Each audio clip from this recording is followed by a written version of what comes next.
Balancing in Magi Record, like most gacha games, is a bit tricky. There's not just the difference between the haves and the have-nots, but between the old and the new. And the characters you play with can radically alter your experience with the game.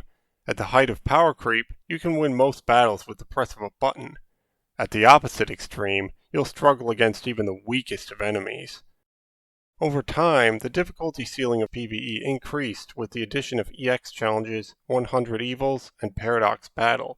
However, with the exception of the Despair Witch super bosses, unit power creep massively outpaced PvE difficulty during the game's later years. Once the game's most challenging mode, 100 Evils was increasingly trivialized by the onward march of unit power. This was part of the reason I started doing Kudo challenges in the first place. However, my history with Kudo starts well before our escort missions. For all two of you who don't already know, Kudo is the weakest character in the game. By a lot. Her role in the story basically amounts to having no self-esteem and tragically dying. She wasn't even originally intended to be playable, but was added after an outpouring of support from the JP community. Unfortunately for her, her stats and abilities are lore accurate, with defensive stats barely half that of the next most fragile girl.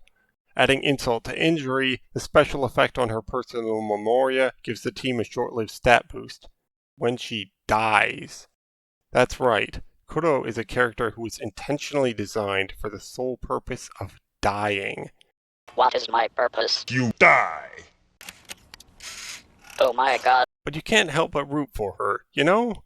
Back when the English version of the game was alive, I set her up to deal the final blow in one of the game's Accomplish events, and since then she's been through a lot of tough stages with the help of her trusty escort.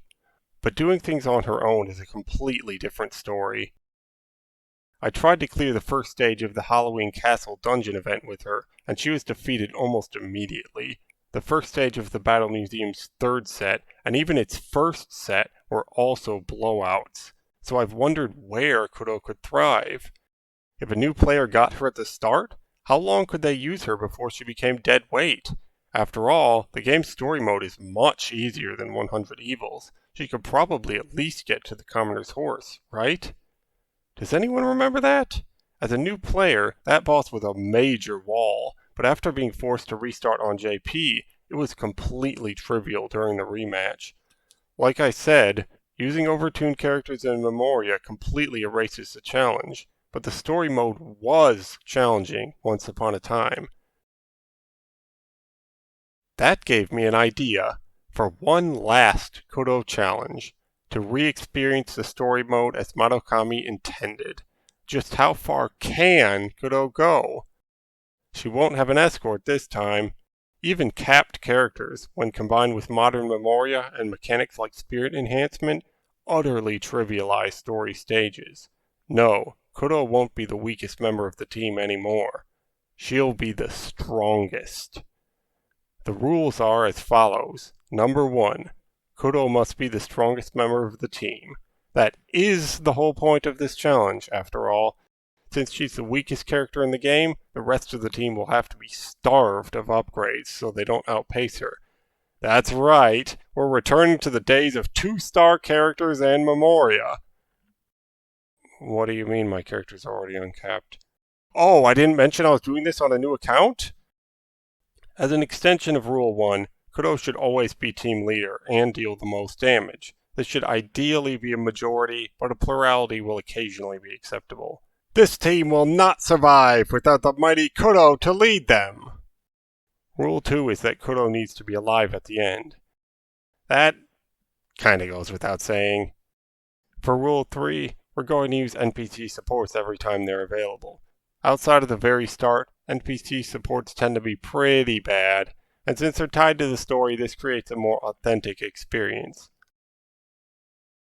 Lastly, we're going to slow walk Kudo's upgrades, only awarding new power after certain milestones.